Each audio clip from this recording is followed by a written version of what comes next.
45 సంవత్సరాల వయస్సులో భర్త కోమాలో ఉన్న టైంలో లక్ష్మి గర్భం దాలుస్తుంది. లక్ష్మి చేసిన తప్పేంటో, ఆమె ఏ పరిస్థితిలో అలా చేయాల్సి వచ్చిందో, ఆమె జీవితం ఏ మలుపు తిరిగిందో తెలియాలంటే ఈ కథను పూర్తిగా వినండి.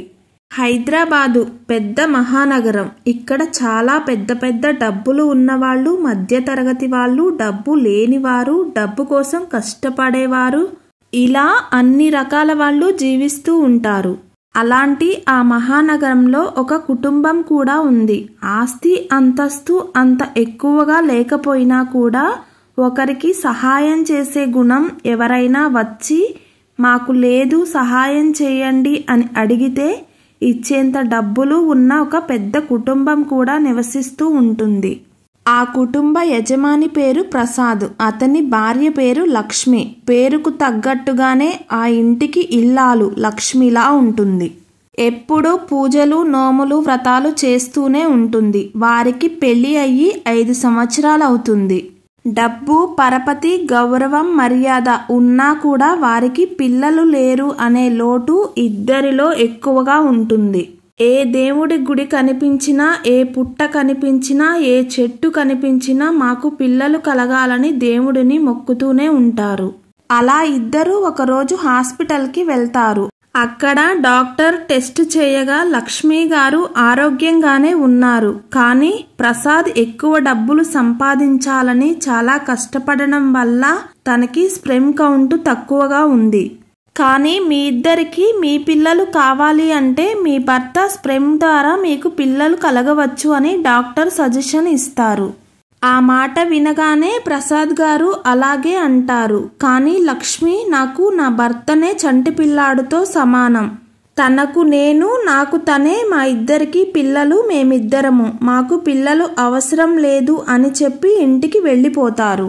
ఇద్దరు చాలా ప్రేమ, అనురాగంతో కలిసి ఉంటారు. ఎంత సంపాదించినా, ఎక్కువ డబ్బులు ఉన్నా కూడా పిల్లలు లేని లోటు ఆ ఇద్దరిలో ఎప్పుడూ ఉంటూనే ఉండేది.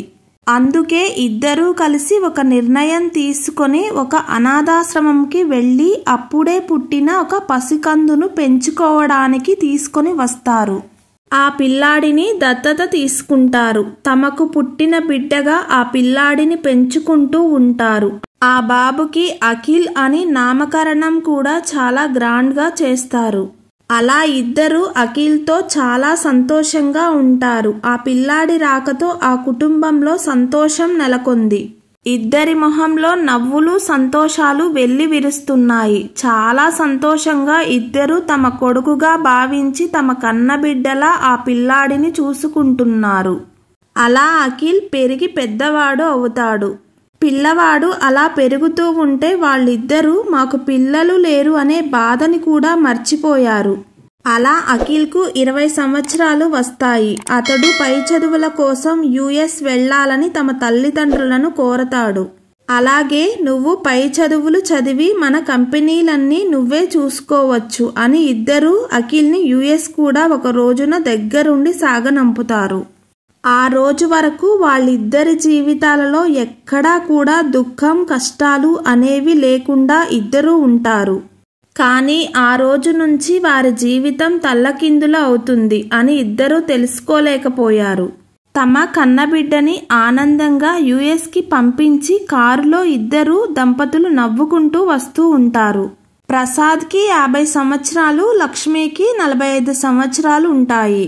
అఖిల్ US నుండి వచ్చిన తర్వాత ఆఫీస్ బాధ్యతలు అప్పచెప్పి అతనికి ఒక అందమైన అమ్మాయితో పెళ్లి చేసి అందరం కలిసి ఉండవచ్చు అని ఇద్దరు మాట్లాడుకుంటూ ఉంటారు. ప్రసాద్ గారు కార్ డ్రైవ్ చేస్తూ ఉంటారు. అలా ఇద్దరు నవ్వుకుంటూ ఆనందంతో ఒకరి వైపు ఒకరు చూసుకొని అలా ఆ దంపతులు వస్తూ ఉంటే ఎదురుగా ఒక పెద్ద ట్రక్ లారీ వచ్చి వీళ్ల కార్ని డాష్ ఇస్తుంది.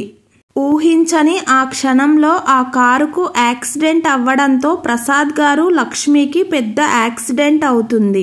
ఇద్దరిని వెంటనే హాస్పిటల్లో అడ్మిట్ చేస్తారు. ప్రసాద్ గారికి ఎక్కువగా దెబ్బలు తగిలాయి, ఎప్పుడైనా చనిపోవచ్చు అనే ఒక బ్యాడ్ న్యూస్ని లక్ష్మికి డాక్టర్స్ చెప్తారు. లక్ష్మి ఆ విషయాన్ని జీర్ణించుకోలేకపోతుంది.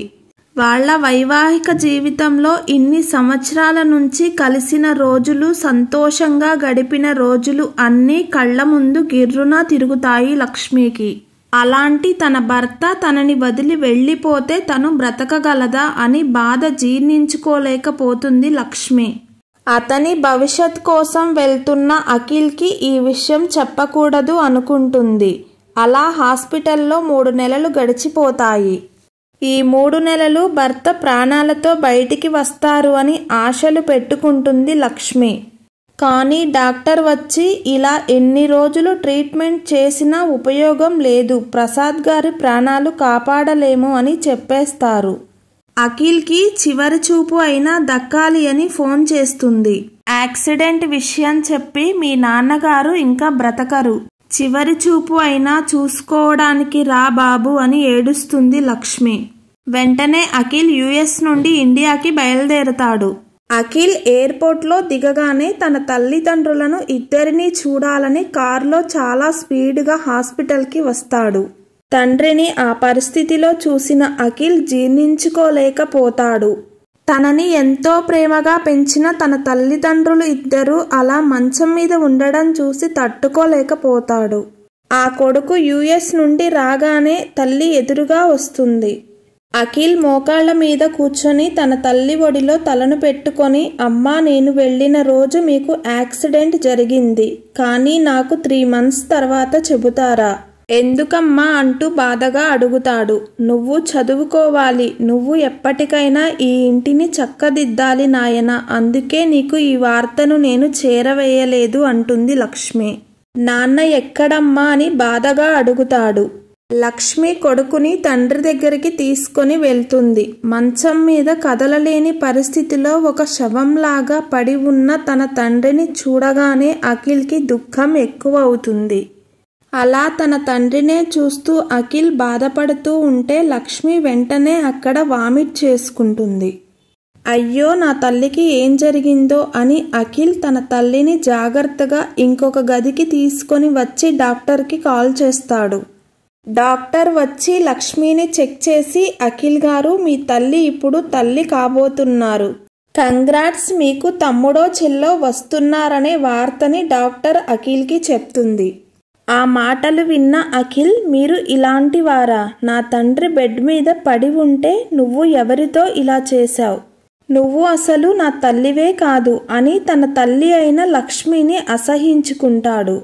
లక్ష్మి తన కొడుకు దగ్గరికి చాలాసార్లు వస్తున్నా కూడా తన తల్లి మొహం కూడా చూడకుండా తన తల్లితో కనీసం మాట్లాడకుండా ఉంటాడు. తన తల్లి వండిన వంటను కూడా తినకుండా ఉంటాడు. అలా 9 నెలలు గడుస్తాయి. తన తల్లి కడుపుతో చేతిని పట్టుకొని తన మొదటి కొడుకు అయిన అఖిల్ దగ్గరికి బాధపడుతూ వస్తున్నా కూడా ఆ తల్లిని కనీసం చూడటం లేదు. 9 నెలలు బెడ్ మీదనే ఉన్న ప్రసాద్ గారు చనిపోతారు. ఆ దుఃఖంలో లక్ష్మి ఇంకా కృంగిపోతుంది.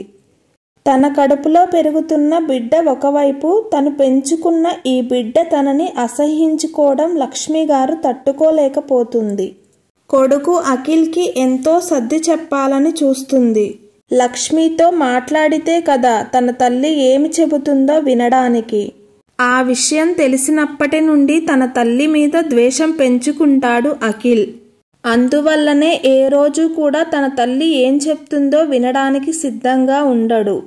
తన తల్లి ఏదైనా మాట్లాడటానికి వచ్చినా కూడా తనతో చాలా అసహ్యంగా మాట్లాడుతూ లక్ష్మి మనసును గాయపరుస్తూ ఉంటాడు.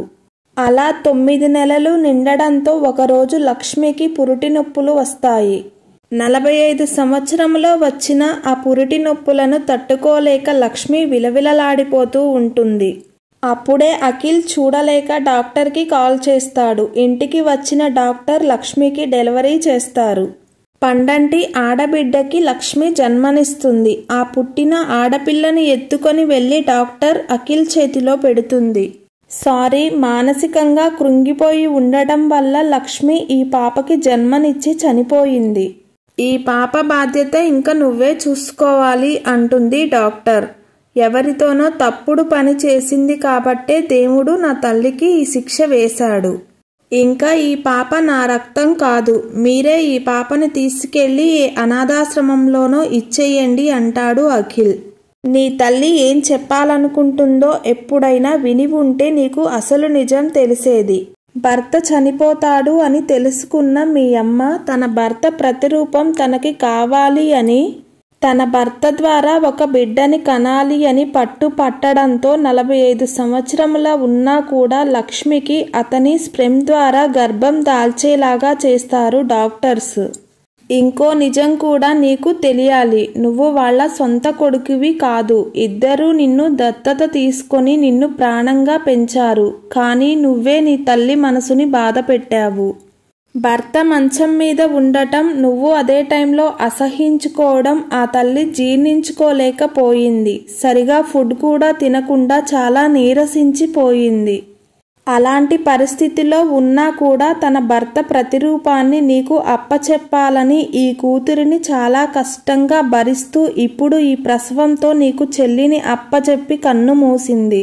డాక్టర్ మాటలు విన్న అఖిల్ నిజం తెలియగానే తన తల్లి దగ్గరకు వెళ్ళి బాధపడుతూ, అమ్మా ఒక్కసారి లేమ్మా, నీ కూతురిని చూడమ్మా, నా చెల్లిని నువ్వే పెంచి పెద్ద చెయ్యాలమ్మా అని గుండెలు పగిలేలా ఏడుస్తూ తన తల్లి ఒక్కసారి కళ్ళు తెరిచి చూడాలని ఎంతో విలవిలలాడుతూ ఏడుస్తూ ప్రాధేయపడుతుంటాడు.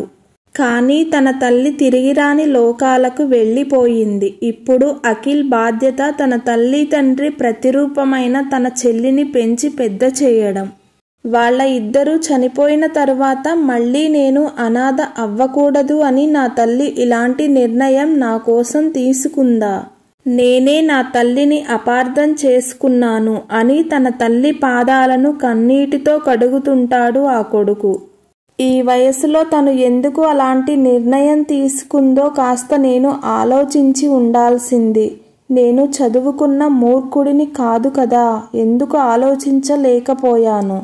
నా తల్లి చావుకి పరోక్షంగా కారణం నేనే అయ్యాను. నా తల్లిని నేనే మానసికంగా బాధ పెట్టాను అని తనలో తానే తన తల్లి శవంని చూస్తూ బాధపడుతుంటాడు.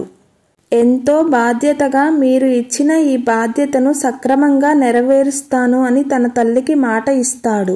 ఆ రోజు నుంచి తన తల్లి తండ్రి ఇద్దరి పేరు మీద దాన ధర్మాలు చేస్తూ తన చెల్లికి తనే తల్లి తండ్రి అయి పెంచుతాడు అఖిల్. అందుకే బంధాలు అనేవి ప్రేమ అనురాగంతో ముడిపడి ఉండాలి. బాధ్యతలతో వాటిని సక్రమంగా నెరవేర్చాలి. మనుషులు ఉన్నప్పుడే వాళ్ళ విలువ తెలుసుకుంటే దూరం అయ్యాక తెలుసుకున్నా పెద్దగా ప్రయోజనం ఉండదు. ఈ స్టోరీలో బిడ్డని కన్నా తల్లిది తప్ప, లేక నిజాన్ని తెలుసుకోకుండా నిందించిన ఆ కొడుకుది తప్ప? మీ ఒపీనియన్ని కామెంట్ రూపంలో తెలియచేయండి.